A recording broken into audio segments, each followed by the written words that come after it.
এই যে আমি কখন থেকে স্টেশনে দাঁড়ায় আছি, তুমি কোথায়? আসতেছি। আসতেছি কখন থেকে শুনতেছি, কখন আসতেছো? সত্যি বলবো জানো, সবকিছু রেডি ছিল।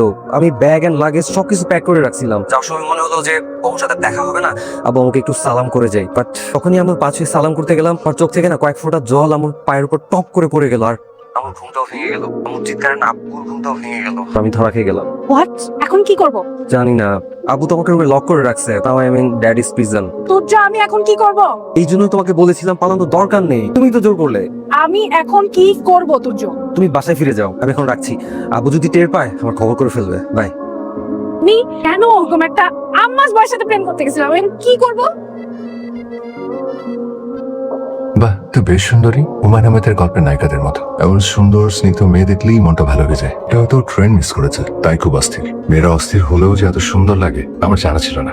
এমন একটি সুন্দরী মেয়ে পাশে বসে থাকলে পক বগিয়ে পুরো একটি বই পড়ে ফেলা যায়। সাথে জাস্ট এক মগ কফি হলেই ব্যাপারটা জমে একেবারে ক্ষীর হয়ে যেত। এভাবে তাকিয়ে আছেন যেন আমার পেট খারাপ করবে। না না, আমি কুনজরে তাকাইনি, আমি সুনজরে তাকিয়েছি। তুই নজরে কেন? কফি, কারণ আমার কফি খুব পছন্দ। আর রেল স্টেশনের খুব সুন্দর একটি মেয়ে কফি খাচ্ছে, দেখতে বেশ মিষ্টি লাগছে। আমি দুটো সময় কফি খাই, এক যখন আমি অনেক আনন্দে থাকি, দুই যখন অনেক টেনশনে থাকি। পেন খেতে চান? চাই। আপনি তো আমার টেনশনে আছেন, টেনশনের কারণটা কি? ট্রেন মিস করছেন তাই তো? জি না, ফ্রেন্ড মিস করিনি, বয়ফ্রেন্ড মিস করেছি। বয়ফ্রেন্ড মিস করেছেন মানে? আমি একটা স্টুপিড ছেলের সাথে প্রেম করেছি। কিরকম স্টুপিড? আমরা প্ল্যান করেছি। কি প্ল্যান? আচ্ছা, আমি আপনাকে এত কথা বলছি কেন? কিন্তু আমার খাতিরের কেউ না। পয়েন্ট। এটির মধ্যে ভস্য আছে।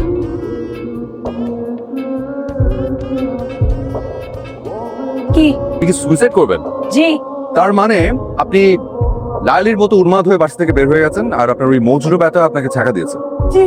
আপনি সেটা কিভাবে বুঝলেন? কারণ আপনি একটি খোলা বইয়ের মতো সহজেই পড়ে ফেলা যায়। আচ্ছা, আপনি বলছেন কেন? তুই কি সুইসাইড করবেন নাকি? না, সুইসাইড করার মতো অত বোকা আমি না। আমি আপনাকে একটা ইনফরমেশন দিতে এসেছি। কি ইনফরমেশন? ট্রেনের জন্য অপেক্ষা করছি তো। ট্রেন আসছে আরো 3 ঘন্টা দেরি। আমাকে আপনার মতো একটা সুন্দরী মেয়ে রোদে পুড়ে সোনা রঙ কয়লা করার তো কোনো মানে হয় না। কি বলেন আপনি? এখনো 3 ঘন্টা বাকি? জি, আমি বলি কি আপনি বরং ছায়া গিয়ে বসুন। ট্রেন আসার জাস্ট 5 মিনিট আগে আপনি এখানে এসে শুয়ে পড়লেই হবে।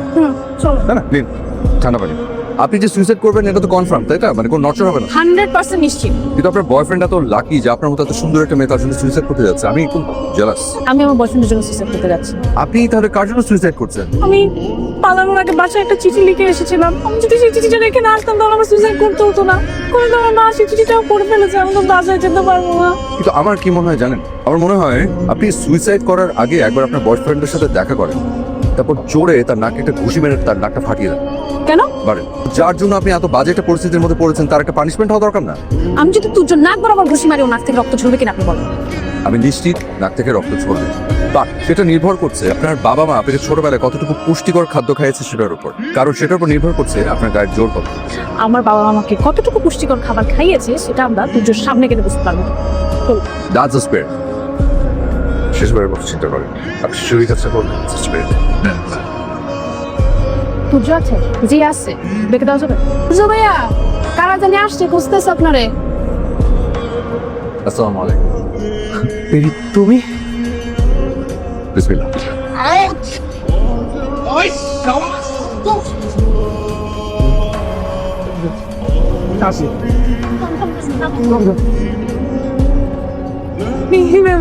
তাকে তাকে কি দেখছেন? আপনার হাসির এই মেয়েটা কিছুক্ষণ আগে সুইসাইড করার ট্রাই করেছিল, এখন এভাবে হাসছে, দেখতে বেশ ভালো লাগছে। ঘুষি মারা শেষ, রক্ত বের করা শেষ, আমাদের তো এখন সুইসাইড করতে যেতে হবে না? চলেন। শুনুন, আমি আপনাকে এখানে কেন এনেছি জানেন? কারণ সকাল থেকে আমার প্রচন্ড খিদে পেয়েছিল, আমার পেটে একটা দানাও পড়েনি। 21-19 টাকার অর্ডার করেছি, দয়া করে বিলটা দিয়ে দেবেন। আপনার বিল আমি কেন দেবো? আমি আপনাকে সকাল থেকে সার্ভিস দিচ্ছি, আপনি আমাকে কিছু একটা খাওয়াবেন, এটা তো ভদ্রতা। সচেতন কি বললেন? কিছু বলি আপনি না। আচ্ছা, আমি আপনার একটা কথা জিজ্ঞেস করি, আপনাকে এখনো সুইসাইড করার মুড আছে? সত্যি কথা বলতে কি, আমার সুইসাইড করার মুড চলে গেছে। তো আমি তো বাসায় যেতে পারবো না, কি করি বলেন তো?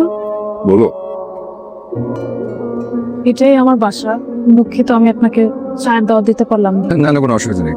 আচ্ছা, আমি আপনাকে একটা কথা জিজ্ঞেস করি, আপনি আমার পেছনে পড়লেন কেন? আমি সুইসাইড করতে গিয়েছিলাম, আপনি সেখান থেকে উদ্ধার করে আমাকে বাসা পর্যন্ত নিয়ে আসলেন। কারণ আমি আপনার প্রেমে পড়েছি। জি? হ্যাঁ, প্রথম দেখাতেই প্রেম পড়ে গেছি। বাট ঘাবড়াবেন না, আমার প্রেম অতটা গুরুতর কিছু না। গুরুতর না মানে? সুন্দরী মেয়েদের দেখতে ছিল এরকম হুটার প্রেমে পড়ে যায়, মেয়েটাও চলে যায়, ওই প্রেমটাও হারিয়ে যায়। এটাকে বলে অনেকের মোহ। আপনাকে আমার ভালো লেগেছে, আপনি অনেক সত্যি কথা বল। আরেকটা সত্যি কথা বলছে, আপনি ভীষণ বোকা। সুন্দরী মেয়েরা যে বোকা হয় তার একদম পারফেক্ট এক্সাম্পল হচ্ছেন আপনি। বোকা না হলে আপনি মোহকে প্রেম ভেবে বসে থাকতেন না। তুর্য নাকে ভাবে ঘুষি মেরে আপনি এভাবে হাসতে পারতেন না। আপনি তুর্যকে কখনোই ভালোবাসেননি। অবশ্য তুর্য মনে হয় আপনাকে কখনো ভালোবাসেনি। আর সত্যি তো চাপে থাকে না, একদিন একদিন বেরিয়ে যাবে। আরেকটা কথা, পারলে জীবনে সত্যিকারের ভালোবাসা খুঁজে নেবেন। জীবনে বেঁচে থাকতে হলে সত্যিকারের ভালোবাসা খুব দরকার। আসি। পাটিসাপটা পিঠা তোর অনেক পছন্দ, তাই বানিয়েছি। নারিকেল আর গুড় কিন্তু অনেক বেশি দিয়েছি, যাতে বেশি মজা হয়। তোর জন্য এত যত্ন করে পাটিসাপটা পিঠা কেন বানিয়েছি জানিস? ঘুষ হিসাব। আরাম করে খেয়ে তুই কাজলের পিছনে লেগে পড়। তদন্ত করে ওর পেটের ভিতর থেকে খবর বের করে আনবি। কেন বিয়ে করতে চাচ্ছে না, খবরটা জানা দরকার। সময় লাগবে, ওর পেট অনেক বড়।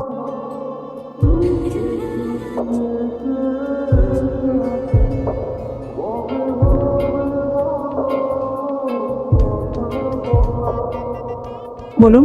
শুনুন, আমি না আপনার বাসা থেকে খুব বড় জোর 15 মিনিটের ডিস্টেন্স আছে। আপনি কি একটু দেখা করতে পারবেন? আমি আপনার সাথে কেন দেখা করব? আমার তো আপনার সাথে দেখা করার মতো কোনো সম্পর্ক তৈরি হয়নি, তাই না?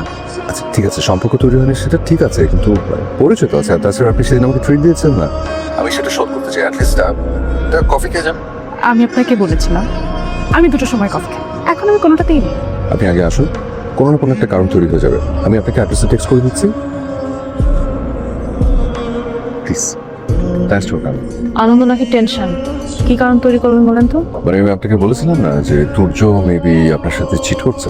আমার ধারণাটা সত্যি পেয়েছে, তাই আমি আনন্দিত, এবং সেই আনন্দের কারণটাই আপনার জন্য টেনশন। ওই তো সকালে নাস্তা করেছেন? হট। Very good. কি আম্মাজ বয় না?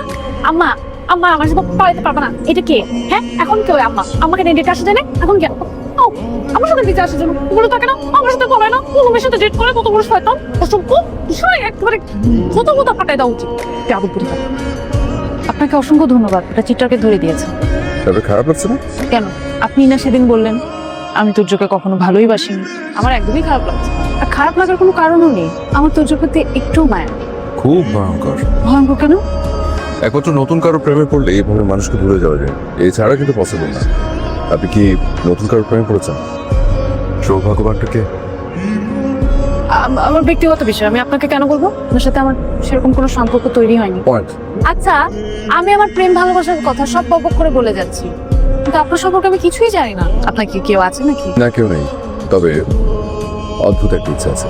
আমার কোনো এক জন্মদিনে যদি কোনো এক সুন্দরী মেয়ে নীল রঙের শাড়ি পরে এসে আমাকে বলে যে আমি তোমাকে ভালোবাসি, তাহলে আমি তার কাছে যাবো।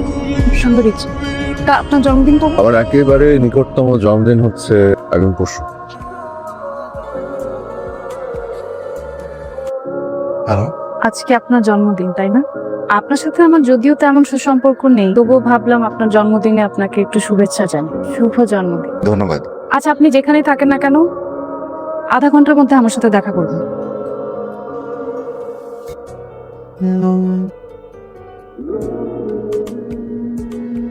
ভালোবাসি তোমার।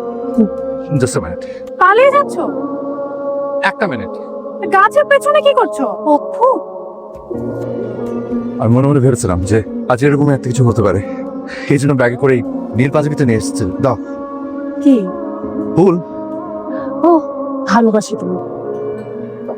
এরকম সুন্দর একটা মেয়ে এভাবে যখন বলে তখন রাজি না হয়ে থাকা যায়।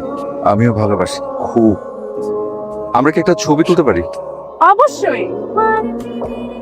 আশার টান।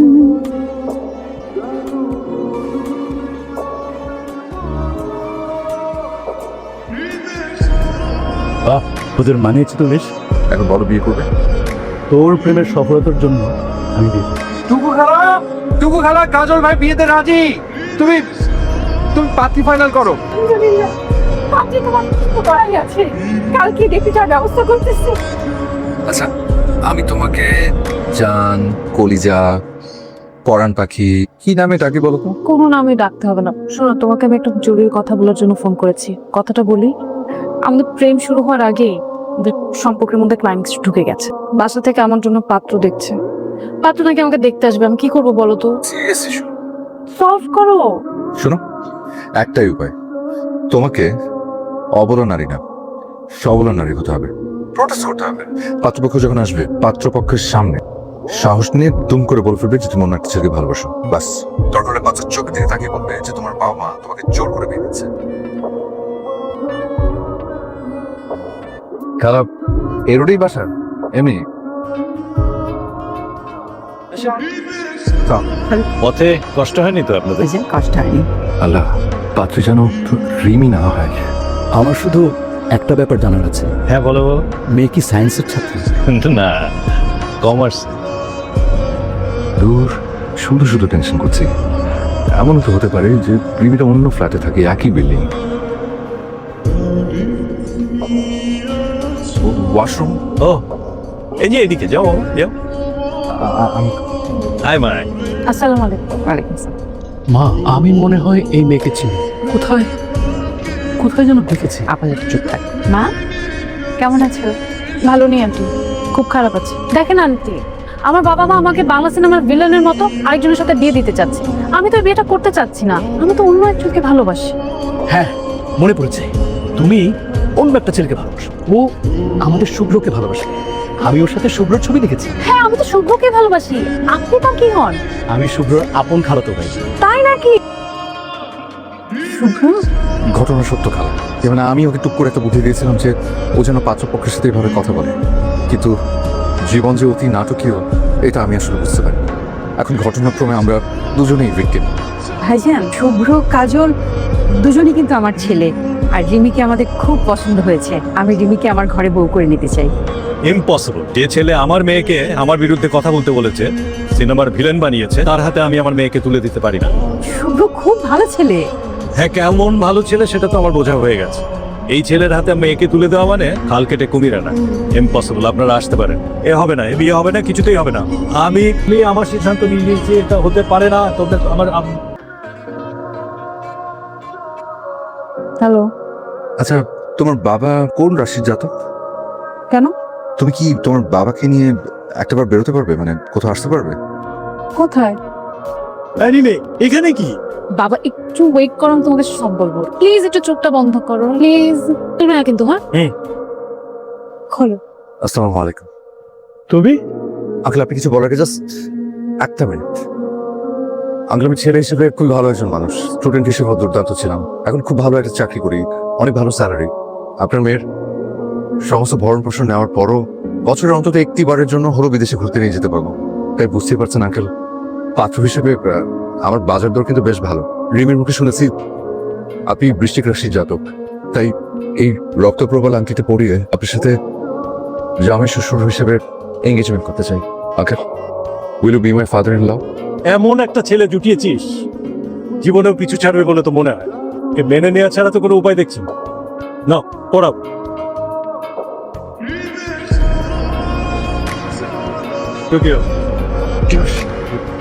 তুমি কি বুঝতে পারছো যে তুমি কতটা লাকি যে আমার মতো এরকম একজন ক্রিয়েটিভ মানুষ তোমার জীবনে জামাই হতে যাচ্ছে? আমি বোকা যে, তাই বোকা মেয়েরা অনেক লাকি হয়। পয়েন্ট।